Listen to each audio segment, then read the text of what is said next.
श्री स्वामी समर्थ. नमस्कार. आज आपल्या व्हिडिओमध्ये मी गुरुपौर्णिमा कशी साजरी केली, स्वतःला भाग्यवान कसे मानते, असे काय घडले की ज्यामुळे मी स्वतःला खूप भाग्यवान मानते. त्याआधी चॅनलवर आपण नवीन असाल तर कृपया आपल्या चॅनलला सबस्क्राईब करावे, जेणेकरून नवीन व्हिडिओ आल्यास सर्वप्रथम आपल्याला नोटिफिकेशन येईल. तसेच व्हिडिओ आवडल्यास लाईक करावे व कमेंट मध्ये श्री स्वामी समर्थ असे नक्की टाईप करावे आणि हा व्हिडिओ शेवटपर्यंत बघून जास्तीत जास्त शेअर करावा. काल आपल्या स्वामी महाराजांच्या भक्तांसाठी अत्यंत महत्त्वाचा दिवस होता, तो म्हणजे गुरुपौर्णिमा. गुरुपौर्णिमेच्या दिवशी खूप उत्साहाने आपण श्री स्वामी समर्थ महाराजांची सेवा करतो. त्यात 8 दिवस श्री गुरुचरित्र पारायण व श्री स्वामी चरित्र सारामृत याचा पाठही केला. त्यामुळे खूप समाधान वाटले. एकदा स्वामी महाराजांच्या मंदिरात गेले असता स्वामींचे नामस्मरण करत बसले होते. त्यातच एक दादांनी स्वतःहूनच विचारले की श्री स्वामी समर्थ महाराजांची मूर्ती आपल्याकडे आहे का? तर मी त्यावर हो म्हणून उत्तर दिले. पण मला काही कळले नाही की हे का बरं विचारत आहे. त्यावर ते दादा म्हणाले की 10 तारखेला गुरुपौर्णिमा आहे, त्यानिमित्त आपल्याला श्री स्वामी समर्थ महाराजांच्या मूर्तीवर अभिषेक करण्यासाठी मूर्ती हवी आहे. मनातल्या मनात त्या दिवशी त्या क्षणाला खूप आनंद झाला. वाटले की आपल्या घरातील श्री स्वामी समर्थ महाराजांच्या मूर्तीवर मंदिरात अभिषेक होणार, त्यामुळे खूप आनंद झाला. काही मनात नसतानाही स्वतःहून श्री स्वामी समर्थ महाराजांनी आपल्या देवघरातील मूर्तीचे गुरुपौर्णिमेच्या दिवशी अभिषेक करण्यासाठी तिची निवड केली. त्यामुळे मन खूप खुश होते. त्याचबरोबर या 8 दिवसामध्ये श्री गुरुचरित्राचे पहाटे 5 ते 7 चे पारायण, त्यानंतर श्री स्वामी सारामृताचे पारायण, या सर्व सेवा अखंडपणे 8 दिवस रात्र सुरू होत्या. त्यामुळे मन रमून गेले होते. त्यामुळे 8 दिवस श्री स्वामी समर्थ महाराजांच्या नामस्मरणामध्ये आणि सानिध्यात दिवस आनंदित होते. खूप प्रसन्न वाटत होते. 9 तारखेला गुरुचरित्र पारायणाची आणि श्री स्वामी सारामृत या ग्रंथांची समाप्ती झाली. त्या दिवशीही बराचसा वेळ श्री स्वामी समर्थ महाराजांच्या मंदिरात गेला. हे सर्व करत असताना ह्याबद्दलच्या सर्व गोष्टी सांगताना मला असे वाटते, बरेच जण खूप सारे कारण देत असतात की मला काही अमुक कारणांमुळे गुरुचरित्र वाचता येणार नाही किंवा मला वेळ नाही. बरेच असे असंख्य कारण असतात की आपण मनात असतानाही गुरुचरित्र वाचन टाळतो. पण तुम्ही ह्यामध्ये एक गोष्ट समजून घेतली पाहिजे की आपल्या आवडीच्या माणसाला श्री स्वामी समर्थ महाराज जवळ घेतात, त्यांना ह्या सेवा करण्याची बुद्धी देतात, त्यांना आपले पूर्व पुण्य पाप हे सर्व दिसत असते व काही वाईट गोष्टींपासून आपल्याला त्यांना बाहेर काढायचे असते. त्यामुळे महाराज आपल्याला जवळ घेतात. त्यामुळे ह्या निमित्ताने मी तुम्हाला सर्वांना विनंती करते, यापुढे कधीही तुम्हाला श्री गुरुचरित्राचे पारायण असो किंवा नवनाथांचे पारायण असो किंवा भागवत असो, कुठलेही पारायण असो, तर तुम्ही नक्कीच त्यामध्ये सहभाग घ्या. आपल्याकडे अडचणी आणि कारणे तर भरपूर असतात, पण कधीतरी प्रायोरिटी म्हणून श्री स्वामी समर्थ महाराजांच्या सेवेसाठी वेळ काढा. पारायणांच्या दिवसांमध्ये सगळ्या गोष्टी आपोआप ऍडजस्ट होतात. फक्त तुम्ही एक पाऊल पुढे टाकण्याची गरज असते. बाकीच्या सर्व गोष्टी श्री स्वामी समर्थ महाराज बघून घेतात. कारण हे पारायण केल्यानंतर आपल्याला जी आत्मशांती आणि समाधान मिळते ते जगातील कितीही रुपये कितीही पैसा खर्च करून आपल्याला मिळणार नसते. आपण कितीही श्रीमंत असलो तरीही मानसिक समाधान हे आपण विकत घेऊ शकत नाही. स्वामींच्या मंदिरात पायरीवर पाय पडताच आपले सर्व गर्व मीपणा सर्वांचा नाश होतो व आपण फक्त स्वामीमय होतो आणि तो जीवनातील सर्वोच्च आनंद आहे. त्यामुळे तुम्ही जास्तीत जास्त जेव्हा जेव्हा तुम्हाला जमेल किंवा आवर्जून श्री स्वामी समर्थ महाराजांच्या मंदिरात जावे आणि हा अनुभव घ्यावा. मंदिरात गेल्यावर आपल्याला असा अनुभव येतो की आपल्या आसपास खूप सारे लोक असतात, पण त्यावेळी आपण आणि स्वामी कनेक्टेड असतो. माहित नाही, पण मनातून आपण श्री स्वामी समर्थ महाराजांशी संवाद साधत असतो. त्यावेळी असा अनुभव येतो की आपल्या चांगल्या वाईट कुठल्याही गोष्टी असो त्या आपण मनातल्या मनात श्री स्वामी समर्थ महाराजांपर्यंत पोहोचवतो आणि त्यावेळी श्री स्वामी समर्थ महाराजांनाही आपले मन कळते. त्यामुळे महाराजांच्या मंदिरात जाऊन डोकं ठेवून महाराजांकडे मागण्याची काहीच गरज पडत नाही, कारण श्री स्वामी समर्थ महाराज आपल्याला कण ना कण ओळखतात. त्यामुळे आपल्या जीवनात नेहमी पुण्याचे काम करावे, कारण आपण कुठलीही वाईट गोष्ट केली तर श्री स्वामी समर्थ महाराजांच्या डोळ्यांना डोळे आपण मिळू शकत नाही. त्यामुळे पुढे कधीही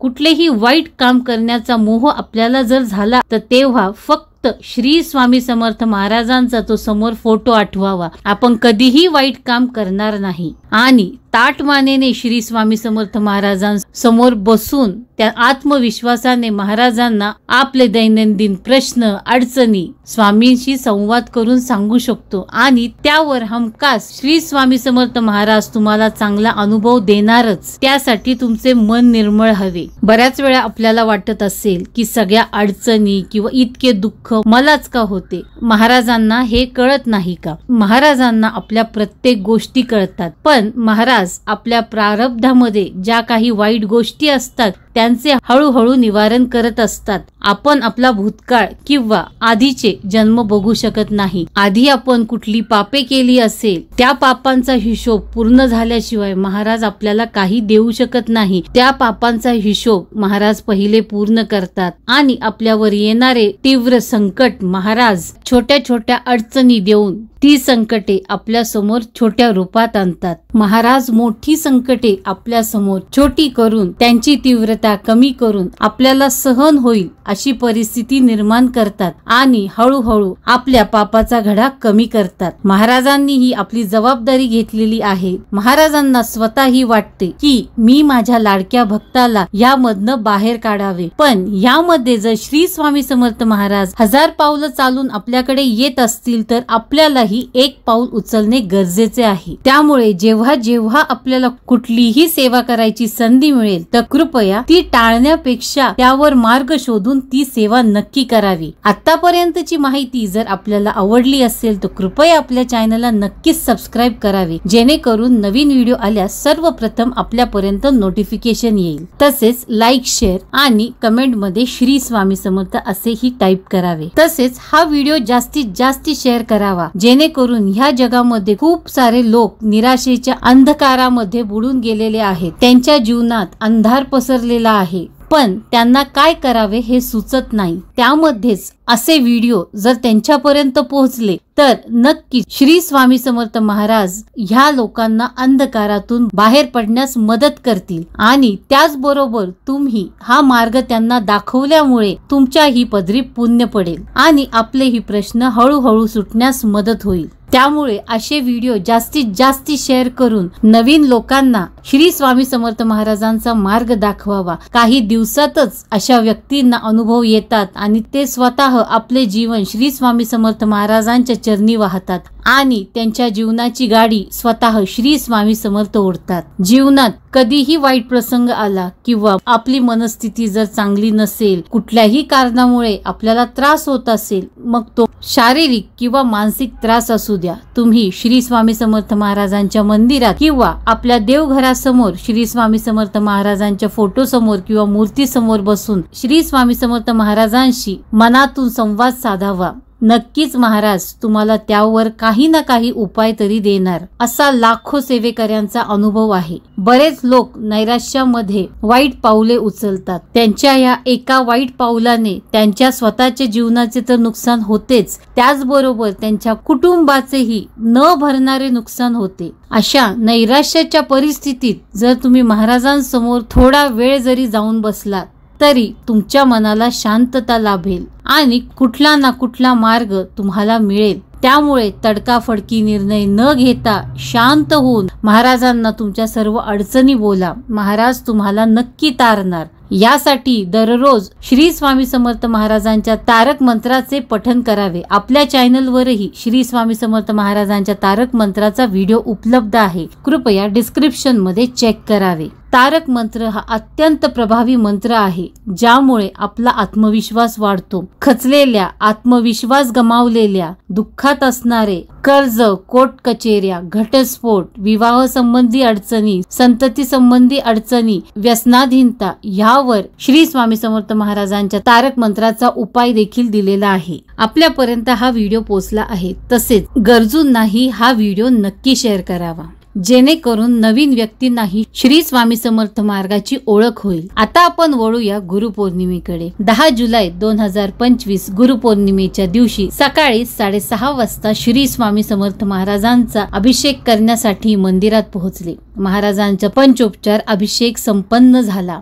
खूप प्रसन्न वातावरण होते, मनही खूप आनंदित होते। अभिषेक झाल्यावर मंदिरातील नित्याच्या सेवा झाल्या। भूपाळीनंतर श्री स्वामी समर्थ महाराजांचे गुरुपद देण्यासाठी असंख्य भाविक आले होते। घरून मी श्री स्वामी समर्थ महाराजांची मूर्तीही आणली होती। सजवलेल्या ताटामध्ये श्री स्वामी समर्थ महाराजांची मूर्ती ठेवली होती। खूप प्रसन्न वाटत होते की आपल्या श्री स्वामी समर्थ महाराजांची प्रत्यक्ष श्री स्वामी समर्थ महाराजांच्या मंदिरामध्ये अभिषेक होणार आहे। कुठलाही मनात विचार नसतानाही स्वामींनी हे घडून आणले। मन खूप प्रसन्न आणि आनंदित होते। गुरुपद देण्यासाठी सर्वजण आतुर होते।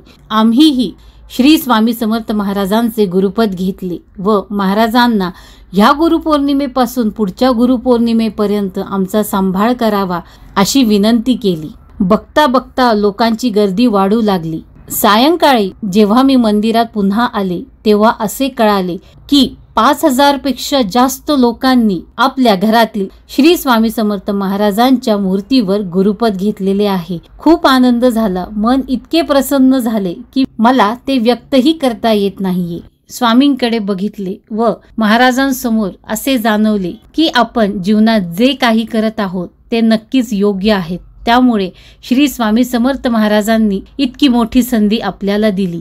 प्रत्येक गोष्टीमध्ये श्री स्वामी समर्थ महाराज आपले भक्त निवडत असतात। त्यामुळे कधीही तुम्हालाही जर श्री स्वामी समर्थ महाराजांची सेवा करण्याची संधी आली तर कृपया ती टाळू नका। आपले स्वतःचे नशीब जर आपल्याला उजळायचे आहे व देवाने जो आपल्याला मनुष्य जन्म दिलेला आहे तो सार्थक करायचा असेल तर नक्की श्री स्वामी समर्थ महाराजांची सेवा करावी व जास्तीत जास्त लोकांना ही सेवा सांगावी।